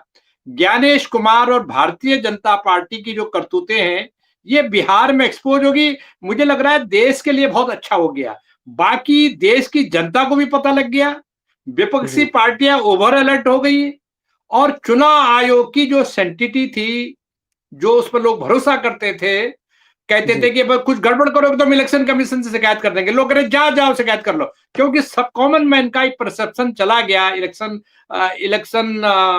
Commissioner, chief election commissioner Gyanesh Kumar के, चुनाव आयोग की चूंकि अपनी क्रेडिबिलिटी बहुत डाउन चली गई, एक्सपोज हो गया है। ऐसी दशा में देश का बहुत भला हुआ है, डेमोक्रेसी का बहुत भला हुआ है। इससे बंगाल और बाकी विपक्षी राज्यों में, इवन उत्तर प्रदेश में, ज्ञानेश कुमार को अपनी गुंडागर्दी करने का मौका उस लेवल पर नहीं मिलेगा, क्योंकि लोग अलर्ट हो गए, अपने कैडर को समझा लेंगे। ठीक। लकड़ा साहब कह रहे हैं कि ज्ञानेश कुमार क्योंकि एक्सपोजर एक हो गया, गलतियां पकड़ी गई और कई इस तरह के साक्ष्य हरियाणा में मिले, राहुल गांधी ने दिखाए, अब आप कह सकते हैं कर्नाटक में बहुत से इस तरह के एविडेंसेस सामने आए जो गड़बड़ियों के थे। और उस ओवर एक्सपोजर की तरफ से जिस तरह से वो बेनकाब हुए, कहीं ना कहीं ममता बनर्जी पहले से ही अलर्ट हो गई, क्लोजली मॉनिटर कर रही थी। दूसरी मुश्किल ये है कि सिंगल इंजन की सरकार है, वहां पर राज्य सरकार यानी पुलिस, थाना, बीडीओ, डिस्ट्रिक्ट मजिस्ट्रेट, ये जो इलेक्शन की जो स्टेट मशीनरी होती है, शिक्षक से लेकर बीडीओ, सब कुछ ममता बनर्जी के हाथ में, इसलिए थोड़ा मुश्किल रहेगा। और एक बड़ी बात गर्ग साहब ने कही, उन्होंने कहा कि भाई ये मुझे रथ रुकता हुआ दिख रहा है। ये रथ भला ही हरियाणा को रौंदते हुए आगे बढ़ा गया, फिर मोदी शाह के रथ ने जो है वो महाराष्ट्र को जीता, फिर दिल्ली जीता, फिर बिहार जीता, लेकिन अब ये रथ के जो पहिए हैं ममता बनर्जी रोक देंगी। दुर्गा का रूप है, उतना ही टोन में बोलती हैं, उतनी ही डिक्टेटर हैं जितने मोदी, इसीलिए भारी पड़ जाती हैं, चीखती हैं, सीधे सीधे कहती हैं कि अगर टकराए हमसे तो चूर चूर हो जाओगे, इस तरह की लैंग्वेज में वो बात करती हैं। और प्लस 24/7 मोड में काम भी करती हैं, सारी स्टेट मशीनरी उनके हाथ में, रथ रुकेगा ये वो कह रहे हैं। और राहत आगे मिल सकती है, जो आगे के चुनाव हैं पंजाब में होने हैं, तो केजरीवाल को हो सकता है कुछ फायदा मिले, एक लेवल प्लेइंग फील्ड मिले, अखिलेश को भी थोड़ा बहुत इससे लाभ हो सकता है अगर ये प्रेशर क्रिएट करती है ममता रथ रोक कर। Thank you so much both of you for joining this programme. Thank you so much sir.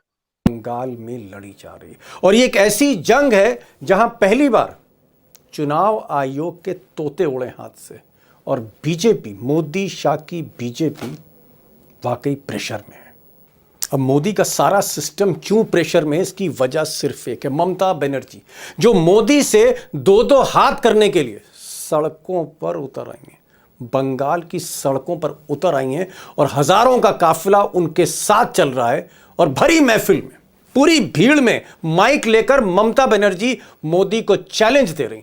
आज तो उन्होंने गजब ही कर दिया, उन्होंने कहा कि अगर बंगाल में उन्हें छेड़ा गया या बीजेपी ने उन पर कोई हमला करा तो वो पूरे देश में बीजेपी की ईंट से ईंट बजा देंगी, नींव हिला देंगी। सुनिए बंगाली में क्या कह रही हैं दीदी। আমাকে আঘাত করলে আমি সারা ভারতবর্ষ হিলিয়ে দেব, এটা মাথায় রেখো। और इससे पहले इसी बंगाल की सड़कों पर चलते हुए ममता बनर्जी ने इशारों में मोदी शाह को चैलेंज देते हुए कहा था कि जो उनसे टकराएगा चूर चूर हो जाएगा। अभी भी हमारा देश का नारा है, इसको जो टकराएगा चूर चूर हो जाएगा। अब दोस्तों बंगाल में जो थोड़ी सी अजीब बात है, जो बिहार में, दिल्ली में, महाराष्ट्र और हरियाणा में नहीं थी, बंगाल इस कड़ी में पहला ऐसा राज्य है जहां ऊपर का चुनाव का सिस्टम भले ही मोदी शाह के हाथ में हो या इलेक्शन कमीशन के हाथ में हो, लेकिन जो चुनाव का राज्य का सिस्टम है, नीचे का जो सिस्टम है, बेस है वो ममता बनर्जी के हाथ में। ममता बनर्जी के हाथ में सरकार के, राज्य सरकार के बीडीओ हैं, बीएलओ हैं, डीएम हैं, एडीएम हैं, कप्तान हैं, पुलिस है, थाने हैं, कचहरी है। सारा सिस्टम जो राज्य का है वो ममता बनर्जी के हाथ में। ऊपर का सिस्टम भले ही मोदी शाह के हाथ में। इसीलिए ममता बनर्जी लगातार सड़क पर चलते हुए मोदी शाह के सिस्टम को चुनौती दे रही हैं। और बीजेपी इस सिंगल इंजन स्टेट में थोड़ा घबराई हुई है। बौखलाहट आप देख सकते हैं। जब एक मुख्यमंत्री कहती है कि आग लग जाएगा, देश टूट जाएगा, देश के नींव को हिला देंगे, भारतीय जनता पार्टी को छोड़ा नहीं जाएगा, हमारे ही कार्यकर्ताओं के खिलाफ उकसाया जाता है। बंगाल में न जाने कितने भारतीय जनता पार्टी के कार्यकर्ताओं को मारा गया है, मौत के घाट उतारा गया है, उसके बाद भी मुख्यमंत्री इस प्रकार की भाषा का प्रयोग करती है। अब दोस्तों, यूं तो पश्चिम बंगाल में 294 सीटें हैं विधानसभा में, और हार और जीत के कई कारण होते हैं, लेकिन यहां पर बंगाल में खासकर एक बड़ा प्रमुख कारण है जिस पर अमित शाह का भी फोकस है, ममता बनर्जी का भी फोकस है। अमित शाह चाहते हैं कि ये जो 100 से 120 सीटें हैं इन 294 में, जहां मुस्लिम वोटर बड़ा असरदार है, जो आप कह सकते हैं कहीं ना कहीं मुस्लिम वोटर डिसाइसिव है, जहां पर उन सीटों पर फोकस बीजेपी कर रही है और कोशिश है कि ज़्यादा से ज़्यादा घुसपैठियों के नाम पे, बांग्लादेशियों के नाम पे मुस्लिम वोट काटे जाएं। जो खेल आपने दिल्ली में देखा या महाराष्ट्र में देखा या बिहार में देखा, इस तरह का गेम प्लान है गुजरात लॉबी का। और ममता बनर्जी का प्लान है कि इन 120 सीटों में अगर वो अपना वोटर बचा ले गई तो फिर उन्हें कोई मात नहीं दे सकता। इसीलिए ममता बनर्जी इस वक्त 3 बातों पर फोकस कर रही हैं। पॉइंट नंबर 1, ममता बनर्जी का जो काडर है, यानी पार्टी के जो कार्यकर्ता है, और यहां पर एक चीज मैं कहूंगा, ये कांग्रेस के कार्यकर्ता नहीं है, ये किसी और पार्टी विपक्ष के कार्यकर्ता नहीं है, ममता बनर्जी का काडर है। आप कह सकते हैं एक तरह से एक आर्मी है, एक सेना है काडर की, जो कुछ भी करने को तैयार है। तो ममता बनर्जी ने पार्टी का पूरा काडर झोंक दिया है कि भाई वोट चोरी ना होने पाए, वोट ना कटने पाए, और खासकर जो फोकस है वो इन्हीं 120 सीटों पर है। और पॉइंट नंबर 2, ये भी बड़ा इंपॉर्टेंट है जहां ममता बनर्जी फोकस कर रही।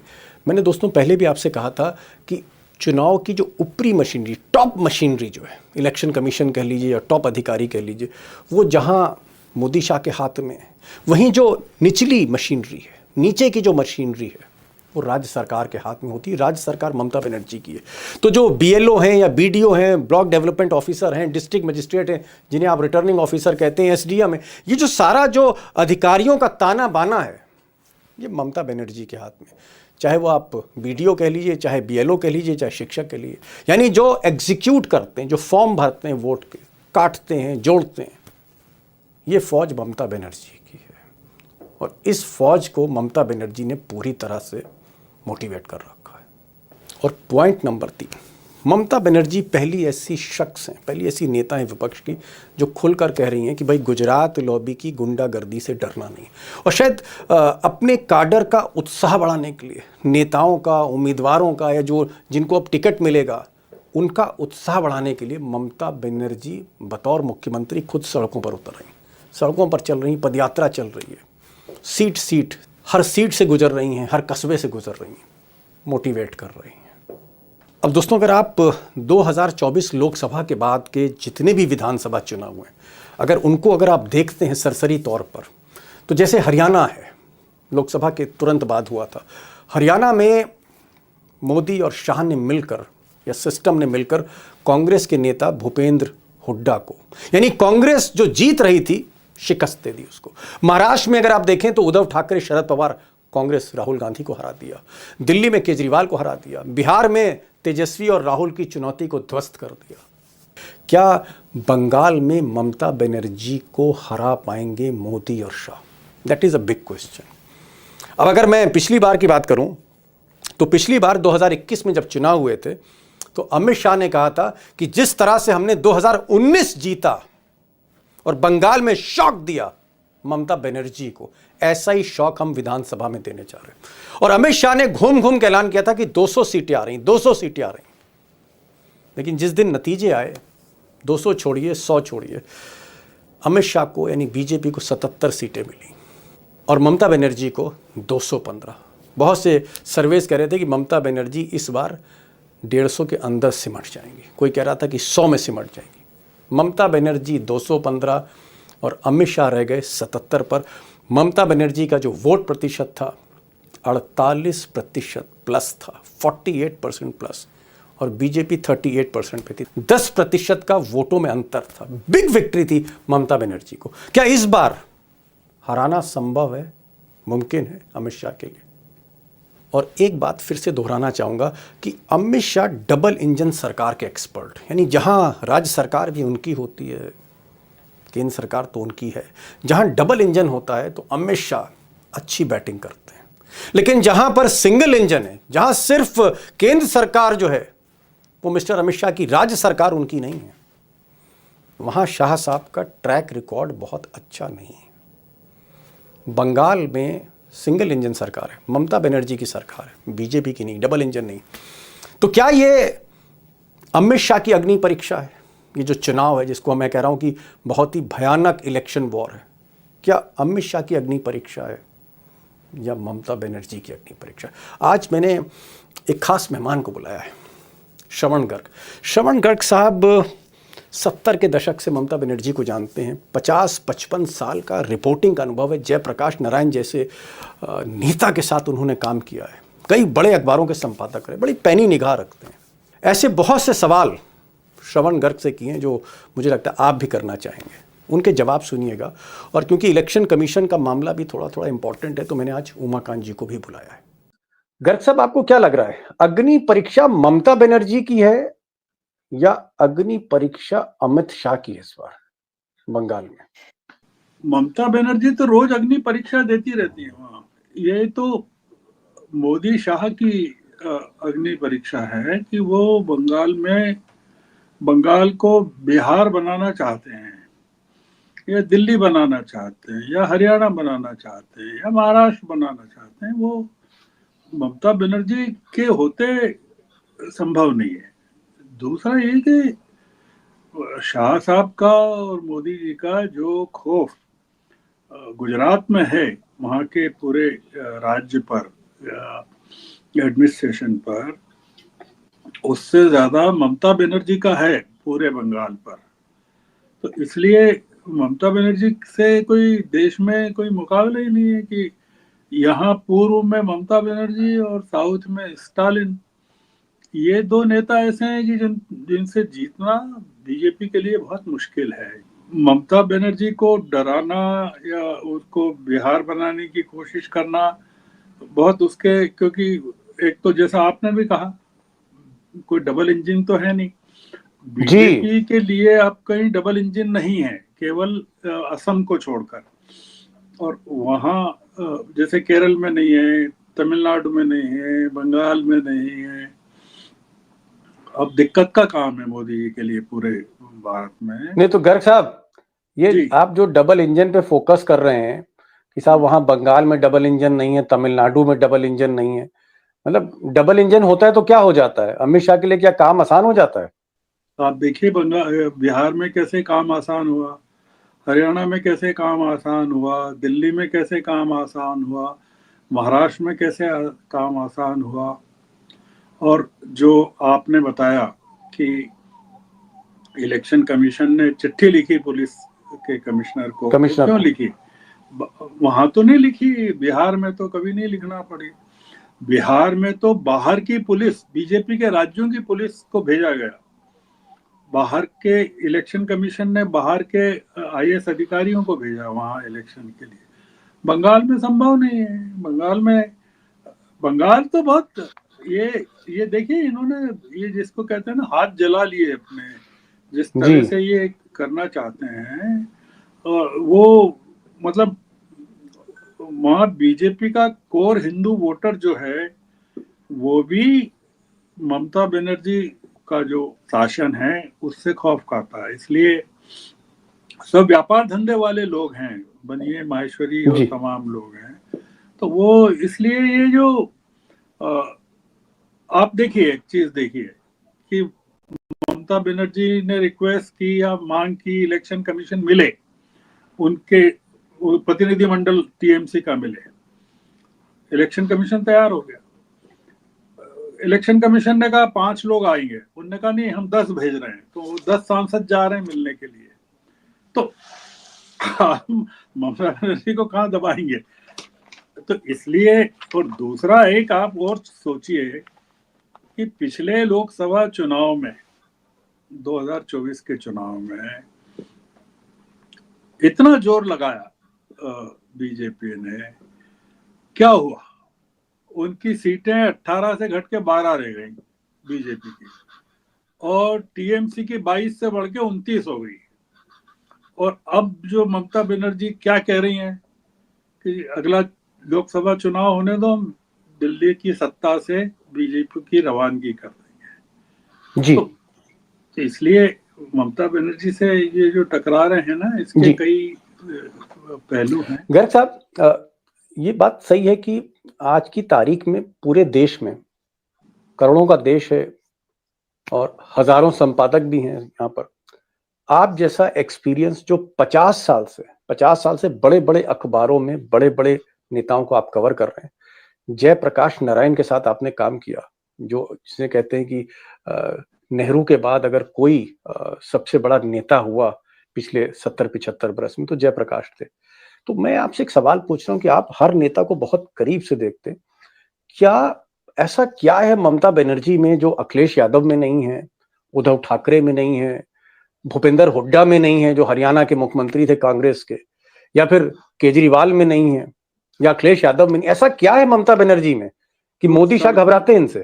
सड़कों की नेता है, आपने देखा जी, सड़कों की नेता है वो। सड़क पर नेतागिरी करती है, बहुत सिंपल कपड़े साड़ी पहनती है, बहुत गरीबी में के मतलब आम आदमी की तरह रहती है ममता बनर्जी।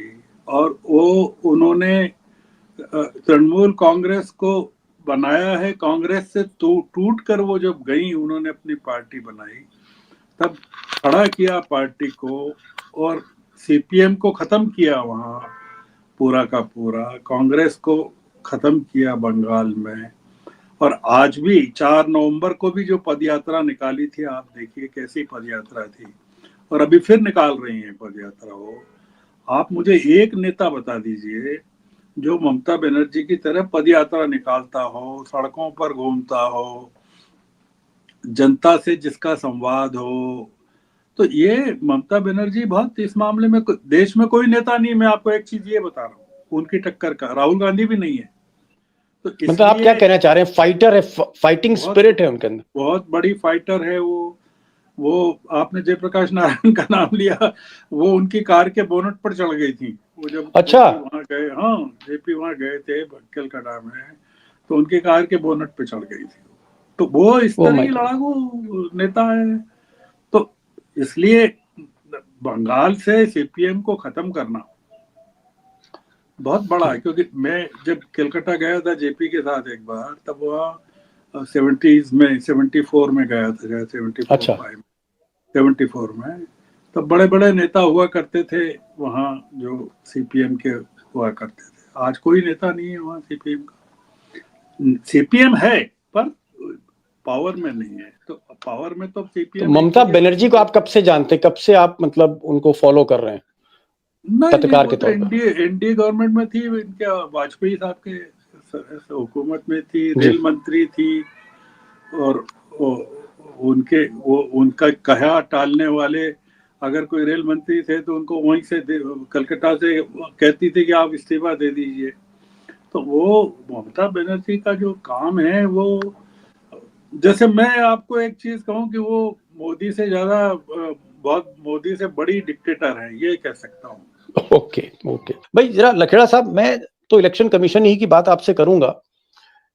इलेक्शन कमीशन, जो मुझे पता लगा बीजेपी के लोगों से, अमित शाह की स्ट्रैटेजी है कि ये जो 110 से 120 सीटें हैं पश्चिम बंगाल में, जहां मुस्लिम बड़ा डिसाइसिव है, मुस्लिम डोमिनेटेड कह लीजिए, या मुस्लिम जहां 15-20% से ज्यादा है, जो एक्चुअल में ममता बनर्जी का गढ़ है, ममता बनर्जी की चाबी है सत्ता की, ये जो 120 सीटें, घुसपैठिए के नाम, बांग्लादेशियों के नाम, इस तरह की बातें करके अमित शाह चाहते हैं कि इलेक्शन कमीशन इन 120 सीटों में ज्यादा से ज्यादा मुस्लिम वोट काट दे, और अगर मुस्लिम वोट कट जाते हैं तो ममता बनर्जी के साथ लेवल प्लेइंग फील्ड बीजेपी की हो जाएगी। क्या इलेक्शन कमीशन वोट काटने में बिहार की तरह या महाराष्ट्र की तरह कामयाब होगा, या ममता बनर्जी के हाथ में ही सारे कर्मचारी हैं, बीडीओ हैं, डीएम हैं? ये काम मुश्किल है, वोट काटना, ममता के वोट काटना।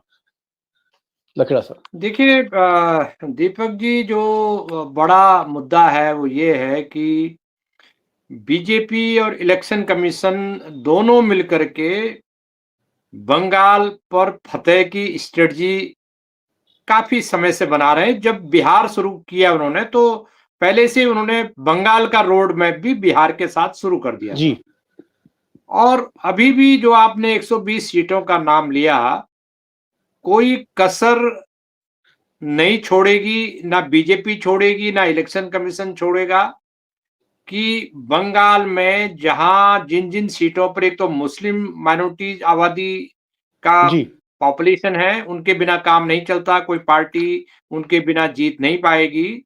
एक तो वो टारगेट पे है, लेकिन जो अल्टीमेट बंगाल और बिहार में ये है, ये भेद है कि बिहार में तो इन्होंने सोपड़ा साफ कर दिया अपोजिशन का, बंगाल में ये पूरी कोशिश करने के बाद भी 8-10% डेंटिंग से ऊपर जा नहीं पाएंगे। ओके। और जहां 60-70 हजार का 60 हजार का एक जीत का रेशियो है तृणमूल कांग्रेस का जिन सीटों पर, वहां ये ज्यादा 15 कम करेंगे, 45 से 60 से 45 तक करेंगे, इससे ज्यादा वो कर नहीं पाएंगे।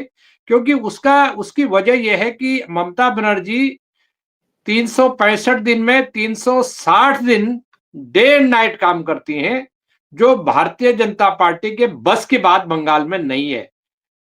दूसरा, उसका जो कैडर है, वो कैडर राउंड द क्लॉक काम कर रहा है, उनकी मशीनरी राउंड द क्लॉक काम करती है। उनकी मेरी जो असेसमेंट है कि उनकी ममता बनर्जी की मशीन कभी सोती नहीं है, ये रेलगाड़ी की तरह दिन रात काम करती रहती है। भारतीय जनता पार्टी वाले भले सो जाए, तो ये जो काम है, और साम दाम दंड भेद के मामले में ममता बनर्जी बीजेपी से कम नहीं है, जैसे श्रवण जी कह रहे हैं। और दूसरी बात जो सबसे बड़ा इंपॉर्टेंट है, कि जरूरी बात है कि बिहार का जो क्रैश कोर्स, बिहार में जो एसआईआर हुआ, उसको तृणमूल कांग्रेस और ममता बनर्जी ने बड़ा मॉनिटर किया, बड़े क्लोजली। एक किस्म से उनको क्रैश कोर्स हो गया उनका, और 8 महीने का टाइम मिल गया, 8 महीने का टाइम मिल गया इनकी जो इलेक्शन कमीशन की जो बदमाशी है, जो धांधली है, बीजेपी वालों का जो धांधली है। और राज्य में चूंकि तृणमूल कांग्रेस वहां विपक्षी पार्टी है, वहां तो ये कर नहीं पाएंगे मनमानी। इलेक्शन कमीशन, आपने इलेक्शन कमीशन से रिलेटेड सवाल पूछा, तो इलेक्शन कमीशन उस लेवल की धांधली नहीं कर पाएगा जिस लेवल की धांधली मैसिव लेवल पर उन्होंने बिहार में की है। मैसिव एक इंपॉर्टेंट बात मिस्टर लखेड़ा ने की, इलेक्शन कमीशन 35 साल से देख रहे हैं। इनका ये कहना है कि जो इलेक्शन कमीशन खेल कर रहा था दिल्ली में या बिहार में, उसको कई महीनों से बहुत क्लोजली ममता बनर्जी और उनके ब्यूरोक्रेट्स ने उसको स्टडी किया, उसको मॉनिटर किया, उसकी गलतियां अच्छाइयां सब समझी। और इस वक्त बंगाल में जो इलेक्शन मशीनरी स्टेट की, राज्य की, जिसमें बीडीओ हैं, जिसमें डिस्ट्रिक्ट मजिस्ट्रेट हैं, जिसमें एडीएम हैं, ये जो सरकारी अफसर हैं राज्य सरकार के, वो सब आप कह सकते हैं कि ममता बनर्जी के फिंगर टिप्स में पर्सनली नोन है। और ममता बनर्जी की जो स्टेट मशीनरी है, उनकी अफसरशाही जो है रात दिन काम करती। ऐसे में इलेक्शन कमीशन को बहुत ज्यादा कामयाबी नहीं मिलेगी। बहुत हद तक ये हो सकता है कि कुछ प्रतिशत वोट कटें, जिनका 15-20 सीटों तक प्रभाव पड़ सकता है। लेकिन अंतर बहुत है, फासला बहुत है वोट प्रतिशत का ममता बनर्जी और बीजेपी के बीच में। इसलिए कहीं ना कहीं उनकी नाव पार कर जाएगी ममता बनर्जी की, ये कह रहे हैं भाई। चलिए मान लिया आप दोनों का मैंने असेसमेंट मान लिया, आप कह रहे हैं कि इट इज वेरी डिफिकल्ट। एक तो वहां डबल इंजन की सरकार नहीं है, फिर बीजेपी का कभी बंगाल गढ़ नहीं रहा। मान लीजिए गर्ग साहब, अगर ममता बनर्जी ने मोदी और शाह का जो रथ चल रहा है, इस रथ को रोक दिया, यानी ममता बनर्जी जीत गई, अगर मोदी को बंगाल में रोक दिया जाता है तो क्या आपको लगता है राजनीति में थोड़ा सी एक राहत मिलेगी अपोजिशन को, ऐसा आपको लगता है? तो ये बड़ी रिलीफ होगा, बहुत बड़ी राहत होगी अगर मोदी का रथ रुकता है। हाँ नहीं नहीं, रुक जाएगा वो मोदी का रथ। तो कोविड के टाइम में 2020 में जब 21 में अमित शाह जी ने कहा कि 200 सीटें मिलेगी हमको, तो बड़ी बड़ी रैलियां की उन्होंने वहां, और हमारे इंदौर के बड़े बीजेपी के जो नेता हैं कैलाश विजयवर्गीय, वो वहाँ प्रभारी थे। उन्होंने इस तरह का माहौल बनाया था कि ये तो 200 सीटें मिलने वाली है। उसमें उसके बाद से कैलाश विजयवर्गीय कभी गए नहीं वहाँ बंगाल में, उस पराजय के बाद से। तो इसलिए ये जो बीजेपी को 2020 का जो सदमा लगा है ना, बावजूद इसके कि नंदीग्राम में ममता हार गई थी और बाद में उपचुनाव में जीती वो, इस ममता को समझना बहुत मुश्किल काम है। मतलब ये बीजेपी जो मानती है कि इस देश में अगर कोई लोकतंत्र को या बीजेपी को चेक कर पाएगा तो वो दक्षिण में स्टालिन कर पाएंगे, क्योंकि विंध्याचल के पार उस बीजेपी को घुसने नहीं देंगे। और सर ईस्ट पूरब में ममता है। और अब आप देख रहे हैं ना महाराष्ट्र में क्या हो रहा है, फडणवीस और शिंदे के बीच में युद्ध चल रहा है जी तरह। अब आप सोचिए कि बीजेपी महाराष्ट्र को नहीं संभाल पा रही है तो बंगाल को क्या संभालेगी। चलिए गर्ग साहब, एक सवाल थोड़ा सा मैं उल्टा कर दूं, क्योंकि देखिए राजनीति में कुछ भी हो सकता है इस दुनिया में। मान लीजिए अमित शाह और मोदी हरा ही देते हैं ममता बनर्जी को, अगर ये सिंगल इंजन जीत लिया और हरा दिया, फिर राजनीति आपको क्या लग रही देश की? बिल्कुल देश में तानाशाही आ जाएगी, फिर तो कुछ बचेगा नहीं। हालांकि इनके लिए बंगाल जीतना बहुत जरूरी है, क्योंकि अगर दिल्ली से चलें तो नॉर्थ ईस्ट तक, असम तक और उसके आगे तक मणिपुर तक बीजेपी का साम्राज्य है। आप देखिए जी, उत्तराखंड में चले जाइए, हरियाणा में चले जाइए, और उधर बिहार में चले जाइए, असम में चले जाइए, तो सब जगह, त्रिपुरा में चले जाइए, मणिपुर में चले, बीजेपी है। तो बीजेपी के लिए बंगाल जीतना बहुत जरूरी है, कि वो बंगाल अगर नहीं जीत रही है तो वो बहुत बड़ा एक दरवाजा बंद है नॉर्थ ईस्ट का जी, बीजेपी के लिए बहुत बड़ा दरवाजा है वो। तो इसलिए ममता होने नहीं देंगी। देखिए मैं एक चीज मुझे मानना है कि थोड़ा सा कांग्रेस को और सीपीएम को उदारता दिखानी चाहिए। तो इस मामले में न सिर्फ एसआईआर के मामले में कांग्रेस को और सीपीएम को खड़े होना चाहिए ममता के साथ, बल्कि इलेक्शन में भी जो 2020 में उन्होंने गलती की थी अलग लड़के, थोड़ा सा एडजस्टमेंट करना चाहिए, क्योंकि ये जी। एक सवाल मैं आखिरी सवाल लूंगा लखेड़ा साहब से, लेकिन एक लास्ट मैं सोच रहा हूँ क्वेश्चन में पहले गर्ग साहब से करूँ। गर्ग साहब, ये ममता बनर्जी की जो वोकैबुलरी, उनकी जो भाषा है, जिस तरह से वो भाषा, हिंदी भी बोल देती हैं कि पूरा जानबूझ के मेरे ख्याल बोलती हैं हिंदी की, अमित शाह सुन लें और मोदी समझ लें। वो कहती हैं कि जो हमसे टकराएगा चूर चूर हो जाएगा, माइक पे बोल रही हैं, सारे पत्रकार उनकी बाइट ले रहे हैं। फिर आज मैं देख रहा था उनका बयान, उन्होंने कहा कि अगर कुछ यहाँ गड़बड़ किया मेरे साथ तो मैं पूरा हिंदुस्तान हिला दूंगी। ये जो भाषा है, जिस तरह से वो बात करती है, मैं देश हिला दूंगी, मैं चूर चूर कर दूंगी, ये मैसेजिंग क्या है? मतलब मोदी शाह को क्या बताना चाह रही है इस तरह की भाषा? दुर्गा है, क्या है? बंगाल का प्राइड है ये। देखिए जो वहाँ की, वहाँ वो ये लखेड़ा जी तो पार्लियामेंट को कवर करते हैं। लखेड़ा जी बताएंगे कि वहाँ की जो सांसद है, महिला सांसद, वो कितने फायर ब्रांड हैं। वो महुआ मित्रा, नहीं महुआ तो एक हुई, और भी है, जितनी और भी उनकी ज्यादातर सांसद हाँ तेज तेज बोलती हैं, वो जो बोलती हैं। और अपनी पार्टी में भी वो, जैसे महुआ है, वो कल्याण बनर्जी से भी बिगड़ रही है। तो इसलिए ये पार्टी आक्रामकता है, हाँ बहुत आक्रामक पार्टी है। और इसका एक एक सांसद आप देखिए, एक एक सांसद की प्रोफाइल उठा के देखिए, जिस तरह से बोलते हैं, अध्ययन है उन लोगों का, वो गजब का है। तो इसलिए चलिए, जी 1.25 लाख से एक लड़ाऊं, ये कह रहे हैं ये कि भाई एक एक सांसद भारी है भाजपा पे। एक अंतिम सवाल जरा भाई लकड़ा साहब आपसे, सिर्फ अब 1 ही मिनट बचा है, 2 लाइन अगर आप बोलते तो मेहरबानी होगी।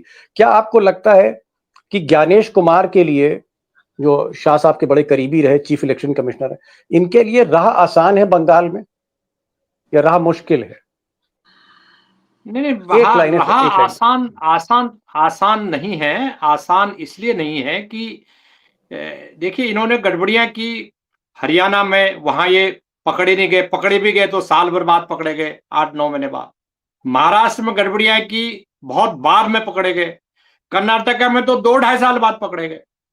जी झारखंड में भी इन्होंने गड़बड़ियां करने की कोशिश की, लेकिन प्रूफ उस लेवल पर पकड़े नहीं गए। बिहार में तो ये लाइव पकड़े गए, लाइव डकैती, रंगे हाथ पकड़े गए। ये इलेक्शन कमीशन एक किस्म से नंगा हो गया, एक्सपोज हो गया। ज्ञानेश कुमार और भारतीय जनता पार्टी की जो करतूतें हैं, ये बिहार में एक्सपोज होगी। मुझे लग रहा है देश के लिए बहुत अच्छा हो गया। बाकी देश की जनता को भी पता लग गया, विपक्षी जी पार्टियां ओवर अलर्ट हो गई, और चुनाव आयोग की जो सेंटिटी थी, जो उस पर लोग भरोसा करते थे, कहते जी थे कि अगर कुछ गड़बड़ करोगे तो हम इलेक्शन कमीशन से शिकायत कर देंगे, लोग कह रहे जाओ जाओ शिकायत कर लो। क्योंकि सब कॉमन मैन का एक परसेप्शन चला गया इलेक्शन इलेक्शन जी हाँ, कमिश्नर, चीफ समझ इलेक्शन गए, कमिश्नर ज्ञानेश कुमार न्यूट्रल नहीं के। रहा इलेक्शन। चुनाव आयोग की चूंकि अपनी क्रेडिबिलिटी बहुत डाउन चली गई, एक्सपोज हो गया है, ऐसी दशा में देश का बहुत भला हुआ है, डेमोक्रेसी का बहुत भला हुआ है। इससे बंगाल और बाकी विपक्षी राज्यों में, इवन उत्तर प्रदेश में, ज्ञानेश कुमार राहत को मिली। अपनी गुंडागर्दी करने का मौका उस लेवल पर नहीं मिलेगा, क्योंकि लोग अलर्ट हो गए, अपने कैडर को ठीक समझा है, लेंगे। ठीक जी है, ठीक। लकड़ा साहब कह रहे हैं कि ज्ञानेश कुमार क्योंकि एक्सपोजर एक हो गया, गलतियां पकड़ी गई और कई इस तरह के साक्ष्य हरियाणा में मिले, राहुल गांधी ने दिखाए, या आप कह सकते हैं कर्नाटक में बहुत से इस तरह के एविडेंसेस सामने आए जो गड़बड़ियों के थे। और उस ओवर एक्सपोजर की तरफ से जिस तरह से वो बेनकाब हुए, कहीं ना कहीं ममता बनर्जी पहले से ही अलर्ट हो गई, क्लोजली मॉनिटर कर रही थी। दूसरी मुश्किल ये है कि सिंगल इंजन की सरकार है, वहां पर राज्य सरकार यानी पुलिस, थाना, बीडीओ, डिस्ट्रिक्ट मजिस्ट्रेट, ये जो इलेक्शन की जो स्टेट मशीनरी होती है, शिक्षक से लेकर बीडीओ, सब कुछ ममता बनर्जी के हाथ में है, इसलिए थोड़ा मुश्किल रहेगा। और एक बड़ी बात गर्ग साहब ने कही, उन्होंने कहा कि भाई ये मुझे रथ रुकता हुआ दिख रहा है। ये रथ भला ही हरियाणा को रौंदते हुए आगे बढ़ा गया, फिर मोदी शाह के रथ ने जो है वो महाराष्ट्र को जीता, फिर दिल्ली जीता, फिर बिहार जीता, लेकिन अब ये रथ के जो पहिए हैं ममता बनर्जी रोक देंगी। दुर्गा का रूप है, उतना ही टोन में बोलती हैं, उतनी ही डिक्टेटर हैं जितने मोदी, इसीलिए भारी पड़ जाती हैं, चीखती हैं, सीधे सीधे कहती हैं कि अगर टकराए हमसे तो चूर चूर हो जाओ, इस तरह की लैंग्वेज में वो बात करती हैं। और प्लस 24/7 मोड में काम भी करती हैं, सारी स्टेट मशीनरी उनके हाथ में, रथ रुकेगा ये वो कह रहे हैं। और राहत आगे मिल सकती है, जो आगे के चुनाव हैं पंजाब में होने हैं, तो केजरीवाल को हो सकता है कुछ फायदा मिले, एक लेवल प्लेइंग फील्ड मिले, अखिलेश को भी थोड़ा बहुत इससे लाभ हो सकता है अगर ये प्रेशर क्रिएट करती है ममता रथ रोक कर। Thank you so much both of you for joining this programme. Thank you so much sir.